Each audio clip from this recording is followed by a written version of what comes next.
मैं फिर से एक बार बंगाल की जनता को अपील करना चाहता हूं, भय छोड़ दीजिए, अपने अधिकारों के लिए बाहर निकलिए, भारी मतदान करिए और तृणमूल कांग्रेस की सरकार को मूल समेत उखाड़ कर फेंक दीजिए।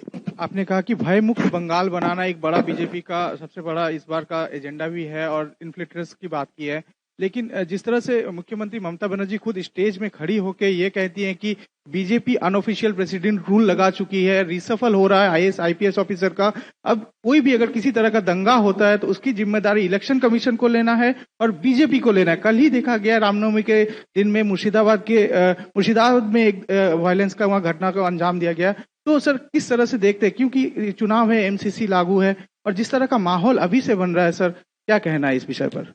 देखिए, देश भर में जहां जहां चुनाव होता है, जिन अधिकारियों के कामकाज पर सवाल उठे हुए हैं, चुनाव आयोग उसके ट्रांसफर पोस्टिंग में दखल देता है, वो पूरे देश भर में हो।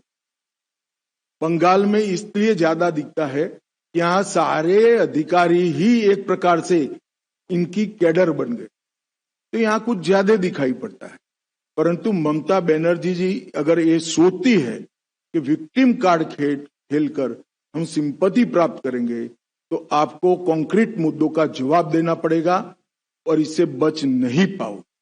जहां तक लॉ एंड ऑर्डर का सवाल है, जहां जहां भारतीय जनता पार्टी की सरकारें आई, चाहे असम हो, चाहे उत्तर प्रदेश हो, एनडीए की सरकार बिहार में भी आई, हम बदतर से बदतर व्यवस्था से राज्यों को बाहर निकाले हैं।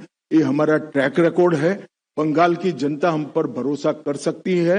हम बदतर से बदतर हालत वाले राज्यों से एक अच्छे सुशासित राज्यों में परिवर्तन करने का हमारा ट्रैक रिकॉर्ड है और बंगाल में भी हम इसको आगे बढ़ाएंगे। আর ভারত পৌলুমি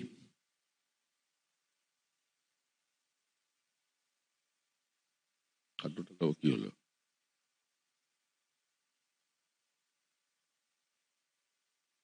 के अलावा और कोई मुद्दा है जो आप प्रवक्ता से उठाना चाहेंगे? उसके साथ साथ नहीं, जरा रिपीट करिए आप।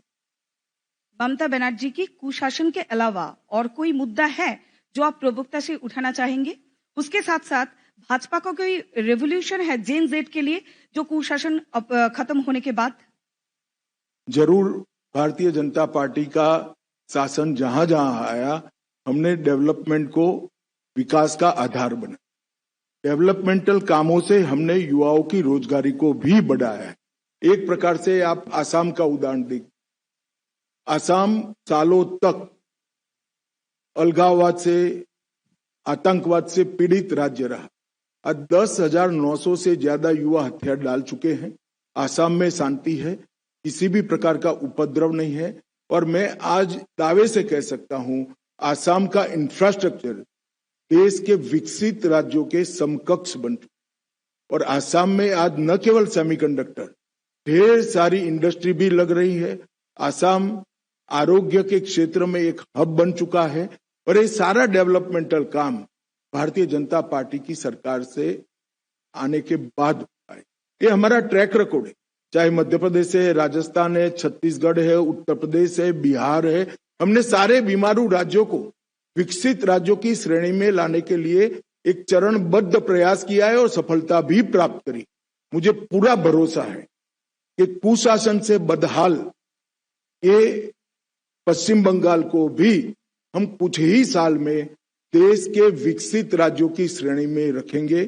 बंगाल के अंदर बहुत सारे नेचुरल संसाधन पड़े हैं, मां गंगा की यहाँ पर कृपा है, अकूत पानी पड़ा है, मेहनत का श्रमिक यहाँ पर है और बंगाल एक जमाने में इंडस्ट्री का, देश भर की इंडस्ट्री का हब हुआ करता था।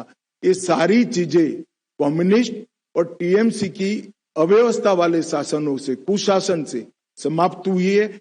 जैसे ही एक अच्छी सरकार आएगी, बंगाल अपनी पुरानी गौरवमयी जगह जो देश के अंदर बंगाल को हासिल थी, उसको फिर से प्राप्त कर। एबीपी आनंद, शिवाशीष मौलिक।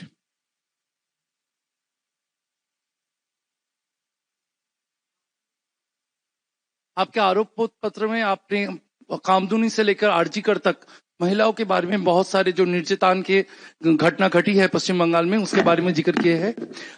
अगर भाजपा का सरकार आए तो इन मुद्दों में क्या एक्शन प्लान होगा, इसके बारे में आपका प्लानिंग क्या है? देखिए, 15 साल में जितने भी महिलाओं पर अत्याचार के प्रमुख केस है, पाताल से भी इनके आरोपियों को ढूंढकर जेल की सलाखों के पीछे पहुंचाया जाए। पूरे शासन को अपराध कौन करता है इसका महत्व नहीं रहेगा। कोई भी व्यक्ति महिलाओं के खिलाफ अपराध करेगा उसको धर भी लिया जाएगा और दंडित भी किया जाएगा। और जहां जहां हमारी सरकारें आई है हमने कर दिखाया। हमारा ट्रैक रिकॉर्ड है महिला सुरक्षा के लिए। भारतीय जनता पार्टी और एनडीए की सरकारें हमेशा संवेदनशील रही है। मैं बंगाल की माताओं बहनों को भी भरोसा देना चाहता हूं कि महिलाओं के लिए यहाँ सुरक्षित वातावरण की रचना करने की जिम्मेदारी भारतीय जनता पार्टी की आने वाली सरकार की है।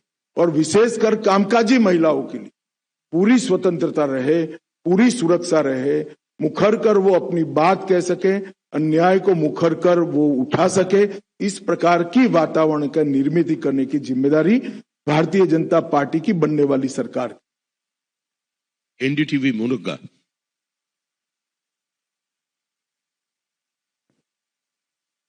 मेरा आपसे सवाल है कि उत्तर बंगाल के लिए, पश्चिम बंगाल के लिए क्या रोड मैप होगा बीजेपी का? और जिस तरह से बात हिंदुओं की होती है तो रामनवमी पर एक बार फिर से हिंसा की तस्वीरें आई हैं मुर्शिदाबाद और उत्तर बंगाल के कई इलाकों से, कैसे देखते हैं आप इसे?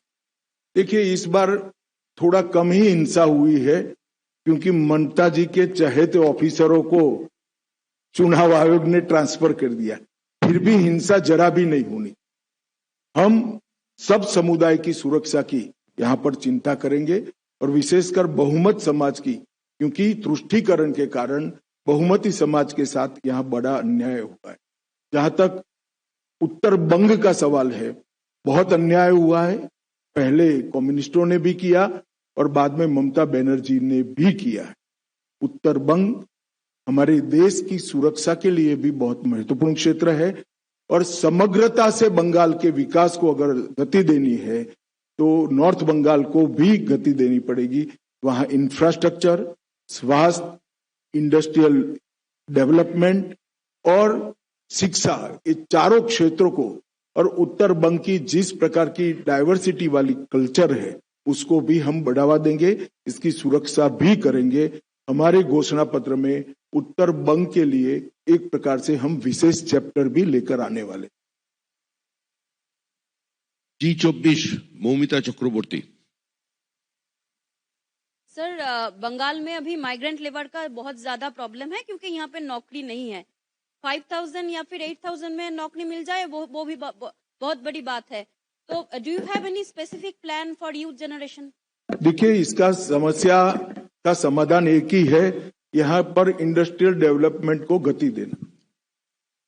यहाँ से कट मनी के कारण, सिंडिकेट के कारण और भ्रष्टाचार के कारण पूरी इंडस्ट्री देश भर में चली गई।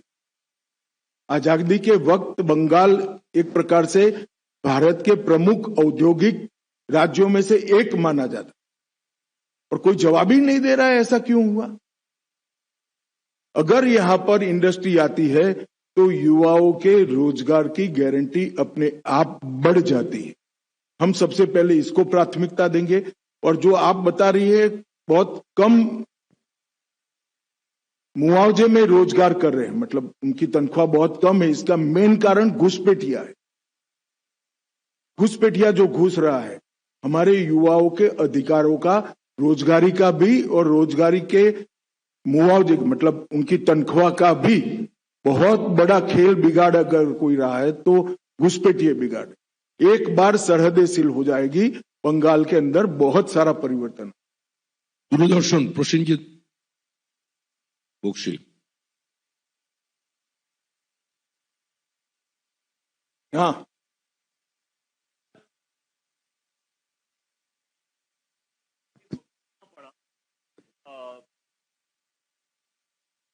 अगर आप सरकार बना पाए तो ये टीचर हम बना ही पाएंगे अगर छोड़ दो। अच्छा ठीक है। तो सरकार बनाने के बाद ये टीचर भर्ती प्रक्रिया में कुछ सुधार ला पाएंगे? और साथ में एक छोटा सा सवाल मैं जोड़ देता हूं कि पिछले कई दिनों से लोगों की सवाल है कि सीएपीएफ को ठीक तरह से इस्तेमाल किया नहीं जा रहा है, चाहे वो बासंती की मामला हो, चाहे जिस दिन प्रधानमंत्री आए थे उस दिन का मामला हो। एक तो मेरा एसएससी वाला सवाल है और दूसरा है सीएपीएफ को इस्तेमाल किया नहीं जा रहा है। बैठिए। जहां तक भर्ती का सवाल है, हम पारदर्शी भर्ती प्रक्रिया बंगाल को में इंट्रोड्यूस करेंगे, जिससे किसी भी प्रकार का भ्रष्टाचार भर्ती प्रक्रिया में न हो। हमने कई हमारे राज्यों में पारदर्शी तरीके से भर्ती कर कर बताया है। आसाम में हमने वादा किया था 1 लाख सरकारी नौकरियों का, हम 1.5 लाख आसाम के युवाओं को एक भी भ्रष्टाचार के आरोप के बगैर नौकरी देने का काम समाप्त कर। परंतु यहां दूसरा भी सवाल है, ढेर सारे भर्ती में जो घोटाले हुए, इसके कारण युवाओं की भर्ती के लिए जो मान्यता प्राप्त आयु है वो चली गई। मैं पहले भी कह रहा हूं कि इसमें 5 साल का रिलैक्सेशन देकर एसएससी घोटाले में जिन युवाओं के मौके छूट गए हैं उनको हम मौके भी देंगे और पारदर्शी तरीके से भर्ती भी करेंगे। ये सरकारी पद और भर्ती के लिए हम हमारे घोषणा पत्र में विशेष व्यवस्थाएं लेकर आने वाले हैं। आज तक अनुपम मिश्र। नमस्कार, मेरा सवाल है, इधर हूं मैं। मेरा सवाल है कि आप जैसे वादा कर रहे हैं 45 दिन में जमीन वापस और 45 दिन में जो 7th पे कमीशन है उसको लागू करेंगे, तो क्या जैसा कि आरोप लगाया जा रहा है आरोप पत्र में कि बंगाल बहुत नीचे चला गया है, तो कितने दिनों में, दिन, तारीख या साल आप कुछ बता पाएंगे कि इतने दिनों में बंगाल को इतने नंबर पर, 1 या 2 या 3 नंबर पर पहुंचा पाएंगे? और दूसरा, अभिषेक बनर्जी ने भी थोड़ी देर पहले ट्वीट किया है कि डीजीपी सीएस को हटा देने के वजह से ही ये जो 1-2 दिनों में घटनाएं हुई हैं हिंसा की, वो हो रही हैं। नहीं, मुझे एक बात का जवाब दीजिए आप। 2021 में चुनाव के बाद जो हुआ, पंचायत चुनाव के बाद, किसका डीजीपी था? भारतीय जनता पार्टी के कार्यकर्ताओं को चुन चुन कर मार दिया गया। कैसे जस्टिफाई करेंगे अभिषेक बनर्जी? क्या बात करते हैं? सबसे कम हमले अगर रामनवमी पर हुए हैं तो इस बार हुए, और उसका कारण है कि चुनाव आयोग ने न्यूट्रल टाइप के अधिकारी रखे। उकसाने के 50 प्रयास के बावजूद सबसे कम हमले हुए। क्या झांसा देते हो? जवाब है आपके पास? 25,000 लोग झारखंड में शरण लिए थे आपके भय के कारण, आतंक के कारण। महिलाओं को प्रताड़ित किया गया था। और जहां तक आप तिथि की बात कर रहे हैं, हमें अभी तो मालूम ही नहीं है कि गड्ढा कितना है। हमारे लोग बैठ जाएंगे, बाद में मालूम पड़ेगा कि गड्ढा कितना है। तो तिथि भी 6 माह में सरकार बनाने के बाद जरूर बता दें। आनंदबाजार पत्रिका विप्रशी चैटर्जी।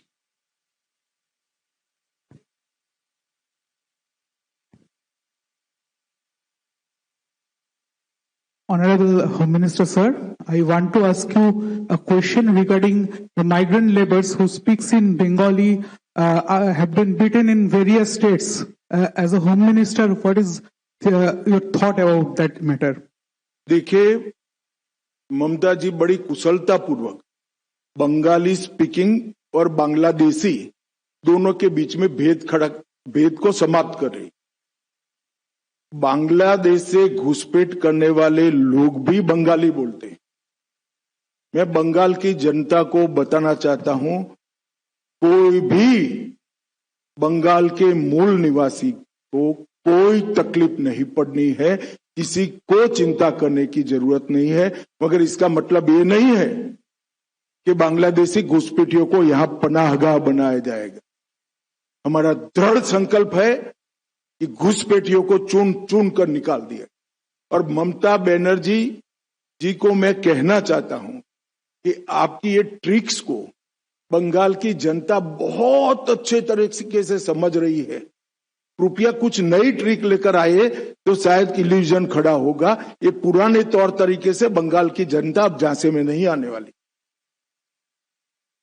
CNN पायल मेहता। बोल लो।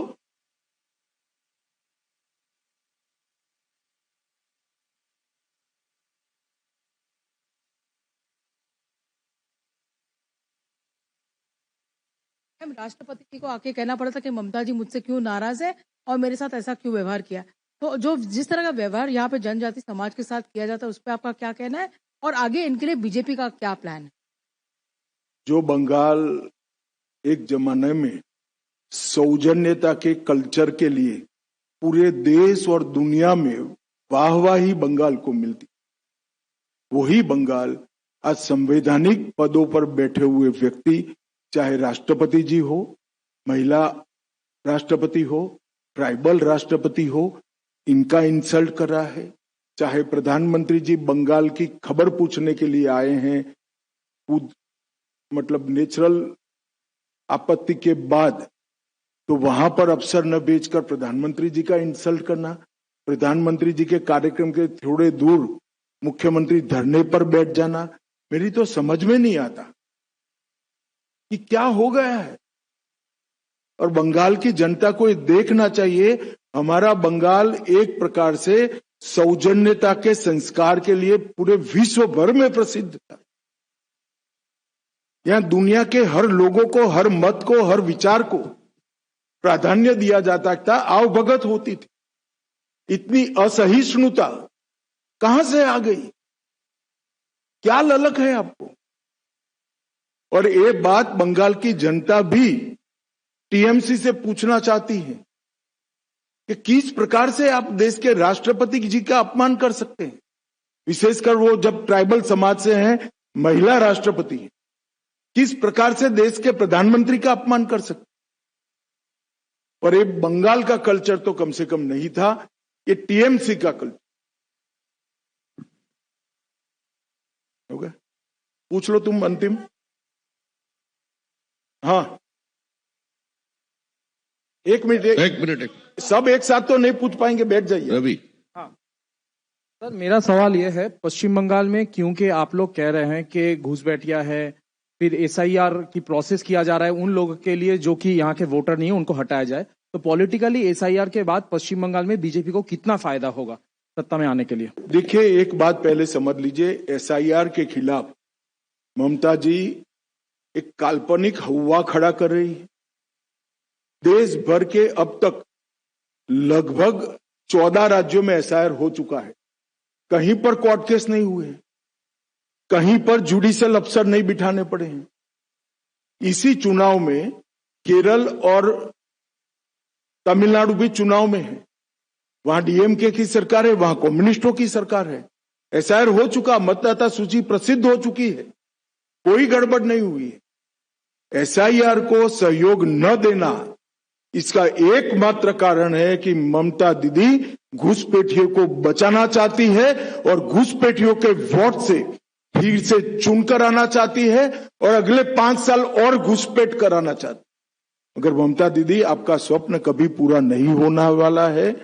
एसआईआर भी हुआ है और बंगाल की जनता भी इस बार दृढ़ निश्चय लेकर बैठी है कि घुसपैठ को हम सहन नहीं करेंगे। अच्छी कानून और व्यवस्था के लिए वोटिंग करेंगे, विकास के लिए वोटिंग करेंगे, मोदी जी के लिए वोटिंग करेंगे और भारतीय जनता पार्टी की सरकार बनाएंगे।